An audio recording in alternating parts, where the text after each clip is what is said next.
Hai, sekarang kita jalan-jalan lagi. Kali ini gue lagi di kereta menuju ke Malaga. Sebenarnya lebih gampang kalau dari Madrid untuk jalan ke Malaga. Cuman di trip ini gue mulai dari Barcelona. Jadi dari sana harus ke Madrid dulu keretanya, baru ke Malaga. Nah, ke Malaga sendiri lewat kota banyak banget, termasuk Cordoba. Walaupun nanti gue dari Malaga akan lanjut lagi ke Cordoba. Nah, Malaga sendiri adalah kota yang letaknya di pinggiran laut, jadi emang banyak pantainya. Dan untuk pergi dari Barcelona ke Malaga, tiketnya tuh macam-macam. Di jarak tempuhnya lumayan, kayak 8 jam, tapi ada beberapa juga yang lebih panjang, kayak 13 jam, 14 jam gitu. Kalian bisa cek aja di beberapa aplikasi seperti Omio atau juga apa ya, Trenes kalau nggak salah. Jadi emang operatornya adalah Ave, Renfe, sama Irio ada juga. Jadi memang macam-macam banget. Biayanya sendiri kalau dari Barcelona ke Malaga macam-macam. Ada yang 200 euroan, ada yang 300 euroan, macam-macam deh. Pokoknya kira-kira sekitar 4 juta, ada yang 3 juta gitu. Jadi bisa dicek aja masing-masing. Cuman kalau emang mau jalannya tuh agak satu arah, mungkin bisa dari Madrid ke Cordoba atau Malaga. Nah, di kota-kota yang dilewatin sepanjang perjalanan tuh ada macam-macam yang bisa dikunjungin. Ada Sevilla, ada Granada gitu. Jadi sepanjang Andalusia. Untuk keretanya sendiri, tadi gue berangkat dari Barcelona, nyampe di Madrid kita nunggu sekitar 1 jaman. Dan emang alurnya tuh datang ke stasiun, harus masuk ke baggage checking dulu, baggage control. Habis itu baru masuk ke keretanya. Nah, pada saat masuk keretanya mesti dicek tuh di tiketnya. Mana ya tiket gue? Gue ambil tiketnya sendiri. Itu udah ada tulisannya, jamnya, terus gerbongnya gerbong berapa, sama kursinya. Jadi emang udah ada nomor-nomornya, nggak mungkin ada orang lain duduk di kursi lo, sebenarnya kayak di pesawat. Kalau pemandangannya sendiri sepanjang perjalanan dari Barcelona ke Madrid, terus Madrid ke Malaga, menurut gue lebih cakep pemandangan dari Madrid ke Malaganya. Karena dari Barcelona ke Madrid tuh kayak kota ke kota gitu ya. Kalau ini bagus banget, banyak hijau-hijau kelihatan. Terus kita juga bisa lihat sunset kalau emang jam segini ya, baru ini udah sekitar jam 8:30, 9 malam. Sunsetnya baru muncul. Keretanya nyaman kok. Kalau misalkan lebih suka naik pesawat boleh supaya lebih cepat, tapi emang gue lebih senang dari satu kota ke kota lain kalau di negara yang sama pakai kereta supaya bisa lihat-lihat, terus bisa experience macam-macam gitu. Hidup sebagai warlock. Nanti gue akan kasih lihat keretanya kayak apa. Yang agak zonk sih cuman kamar mandinya aja ya. Kamar mandinya agak bau. Entah karena mereka belum bersihin atau ada zat-zat yang dipakai untuk pengharum si toilet bowlnya, tapi nggak harum juga sih. Terus ya agak basah di bawahnya, bekas orang cuci tangan terus kepret-kepret gitu. Terus ada beberapa sampah-sampah. But by the way, cukup menyenangkan untuk naik kereta di Spanyol. Dan dibanding sama kereta waktu gue dari Budapest ke Vienna ke Budapest, lebih menyenangkan itu sebenarnya karena lebih bersih, lebih baru keretanya. Walaupun di sini juga keretanya udah bullet train semua, kayak Shinkansen gitu. Cuman ini paling kecepatannya kayak 255 kilometer per jam kalau dibandingin sama Wush. Kayak Wush kan 350 kilometer per jam. Ini cuman segitu. Dan nanti gue akan nyampe di Malaga kira-kira jam 12 malam. Jadi mungkin akan langsung tidur. Dan besok mulai hari pertama. Ya, ini hitungannya hari 0. Besok mulai hari pertama. Dan beberapa itinerary udah gue siapin. Pasti pakai cecek. Karena gak ada lagi yang bisa gue tanyain ya. Temen-temen gue yang orang Spanyol, mereka orang Sabadell, orang Barcelona, gak ada yang even orang Sevilla, orang Madrid gitu ya. Gak ada yang kayak orang Malaga atau orang Cordoba.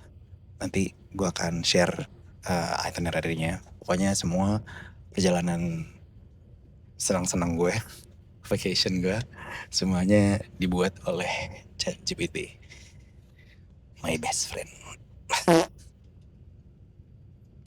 Kaget banget tadi lagi tidur, kirain keretanya masih lanjut, ternyata berhenti. Kita harus nyambung pakai bus ke Malaga.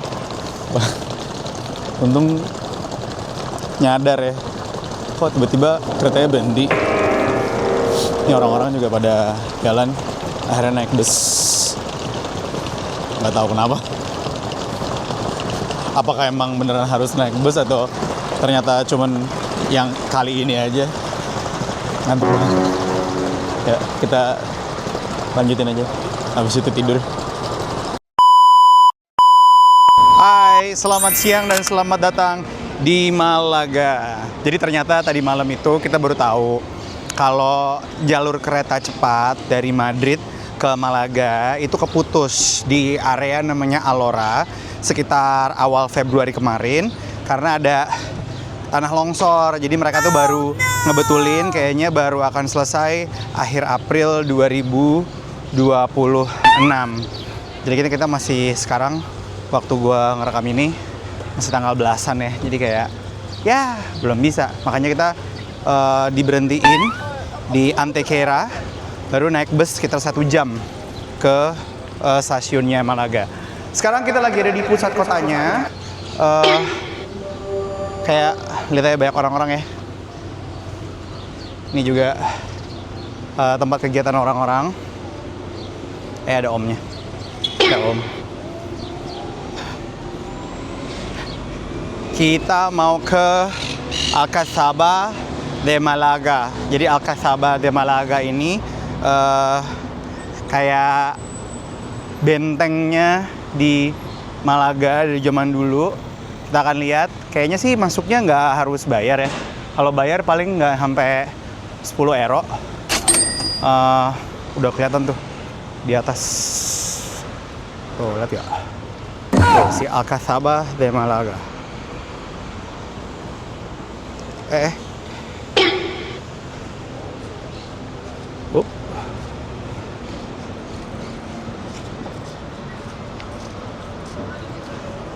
Bentar ya.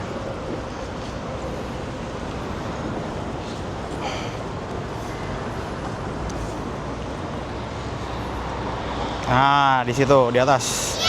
Tuh, Alcazaba de Malaga. Oke. Kita lagi di persimpangan jalan. Tiba-tiba di sebelah kiri ada kayak bangunan bagus banget. Ini apa? Nanti kita lihat ya. Pokoknya prioritas kita ke Alcazaba dulu. Biar kelar yang jauh.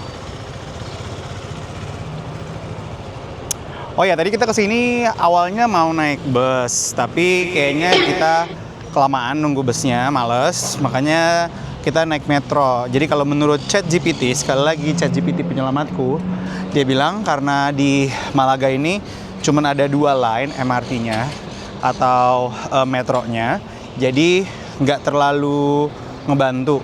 Kemana-mana di Malaga mendingan naik bus atau ya naik Uber atau Bolt. Tadi sih gue dari hotel gue poinnya namanya Puerta Blanca. Itu cuman kayak satu garis lurus, kayak mungkin sekitar 10 menit kali ya. Karena di kota juga kecil banget, nggak segede Madrid atau Barcelona gitu ya. Jadi masih bisa kemana-mana, walkable dan juga jalannya rata. Infrastrukturnya mendukung ekosistemnya, nggak kayak waktu di Muscat semuanya harus naik mobil, terus jalannya juga berbatu-batu, berliku-liku. Di sini kayaknya lebih turis friendly. Yuk kita ke Alcazaba.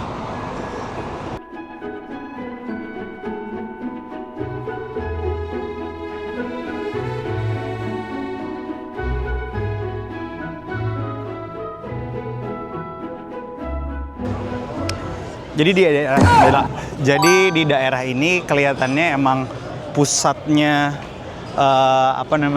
si tourist attractions-nya, karena pas masuk ke sini penunjuk tempatnya tuh udah isinya semuanya yang mau kita cover hari ini. Ada Alcazaba, ada Teatro Romano, ada Museo de Picasso Malaga karena Pablo Picasso itu katanya lahir di sini.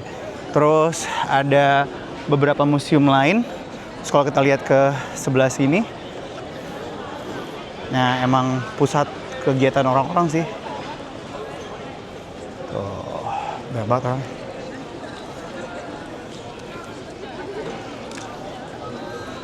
Nah ini kita mau masuk Alcazaba. Deket banget ya. Emang bener-bener di tengah kota gitu. Ini anak-anak sekolah pada lagi study tour.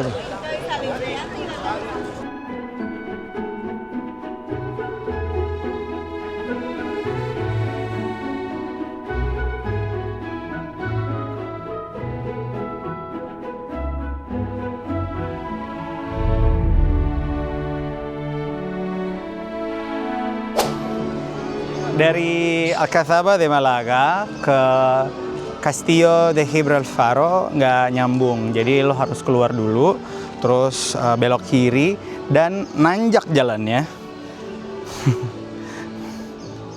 Tapi di tengah panas-panas jam 1:30 siang ini nggak keringetan sih, karena bukan kayak Indonesia atau negara Asia Tenggara lainnya yang humid banget, lembab. Kalau misalkan di Jakarta atau di Bangkok gitu sekarang jalan kayak gini udah gobios banget keringetan, tapi ini cuman ya panas aja, tapi nggak keringetan amat. Sekarang gue udah ada di titik tertingginya Gibralfaro Castle atau Castillo de Gibralfaro, itu kalau bahasa Spanyol ya. Jadi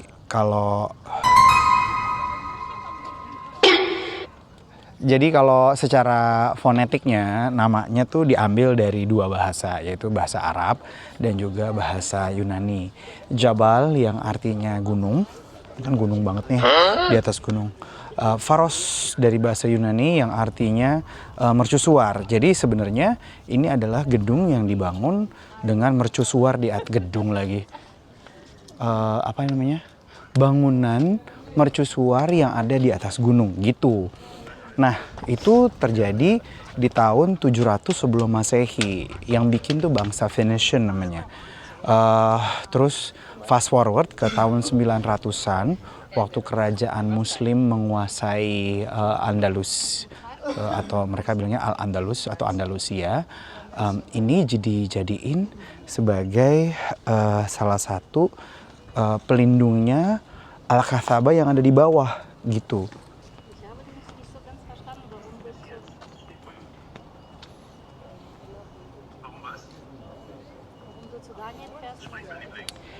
Yang bangun itu Abdul Rahman ketiga.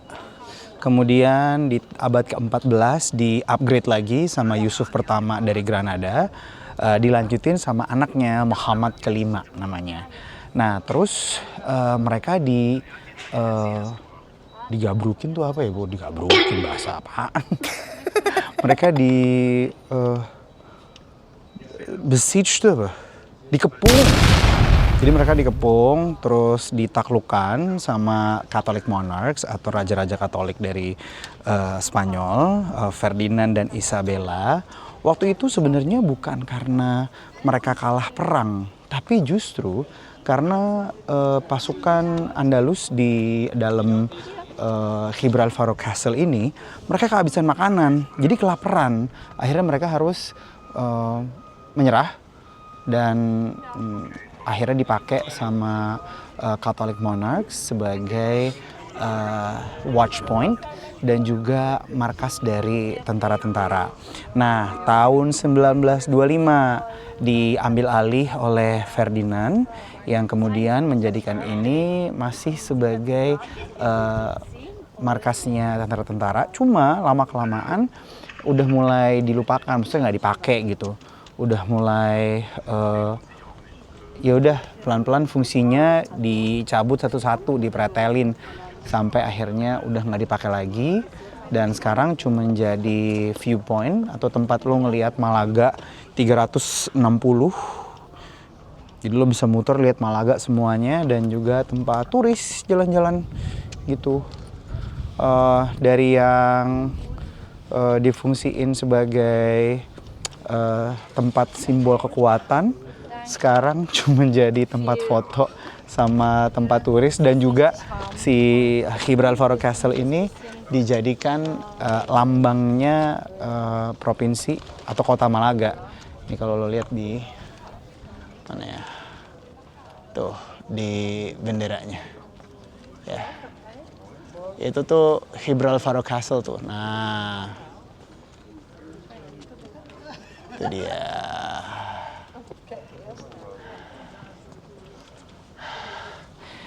Kenapa jalannya dibuat berliku-liku dan bener-bener bikin capek? Sebenarnya emang sengaja karena benteng ini atau castle ini kan ketakutan banget ya akan ditaklukkan oleh musuh. Jadi kenapa mereka bangunnya berliku-liku, zigzag gitu pathnya, supaya bikin musuh udah capek duluan. Dan juga dari atas ini bisa kelihatan tuh kan mereka jadi lambat ya kalau capek, ngos-ngosan kayak gue tadi, lambat banget kayak keong. Jadi bisa kelihatan tuh, oh musuh di situ, mereka bisa langsung basmi. Jadi nggak nyampe ke atas ini. Capek. Tapi ya udah gini aja. Nggak ada kayak dalamnya istana, kayak misalkan apa namanya Palacio de las Dueñas di Sevilla, tempat keluarga kaya gitu. Isinya ada koleksi-koleksi lukisan, sejarah-sejarah keluarga. Ini nggak ada, cuma gini doang nih. Gitu doang udah. Ya untuk 20 euro, oke lah. Jauh-jauh ke Spanyol, ketemunya orang Malaysia, orang Minang lagi. Orang Pariaman juga. Yeah. Cik Siti. Dadah dong. Ayo kita foto dong, foto. Ayo foto. Foto. Hai, hati-hati. Lucu banget. Tiba-tiba lagi ngomong berdua bahasa Indonesia, tiba-tiba ada yang nanya, "Oh, cakap bahasa Indonesia ya?" Hah? Siapa? Ternyata Cik Siti orang Malaysia di konsulat Indonesia di Frankfurt. Jadi kalau teman-teman ada yang perlu mungkin informasi seputar ngapain aja di Frankfurt atau mau kemana di Frankfurt, boleh cari Cik Siti di kedutaan Konsulat Jenderal Malaysia di Frankfurt. Lucu banget.